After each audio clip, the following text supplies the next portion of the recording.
ఈ పొడితో స్నానం చేస్తే చర్మ వ్యాధులు తగ్గి చర్మ సౌందర్యం పెరుగుతుంది. జై శ్రీరామ్. అందరికీ నమస్కారము. నేను ప్రదీప్ వానపల్లి. ముందుగా ఒక స్పూను ఉసిరి పొడిని తీసుకుని అందులో పావు స్పూను పసుపు, ఒక స్పూను చందనం, ఒక స్పూను పెసరపిండి వేసి ముందుగా బాగా కలిపి ఈ పొడిలో తగినన్ని నీళ్లు వేసి స్నానానికి ముందు ఒక ముద్దలా తయారు చేసుకుని ఒళ్ళంతా లేపనంలా పూసుకోవాలి.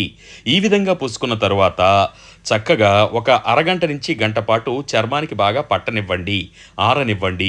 ఆరిన తరువాత గోరువెచ్చని నీళ్లతో స్నానం చేయండి. ఇలా వారానికి కనీసం 3 రోజులు చేస్తూ ఉంటే అద్భుతమైనటువంటి దేహ సౌందర్యం, చర్మ సౌందర్యం, దాంతోపాటు సుగంధభరితమైనటువంటి చర్మం మీ సొంతమవుతుంది. చక్కని ఈ చిట్కాను పాటించండి. ముఖ్యంగా స్త్రీమూర్తులు ఎక్కువగా దీనిని పాటిస్తే మంచి ప్రయోజనాన్ని పొందుతారు. అలాగే పురుషులు కూడా దీనిని వాడవచ్చును.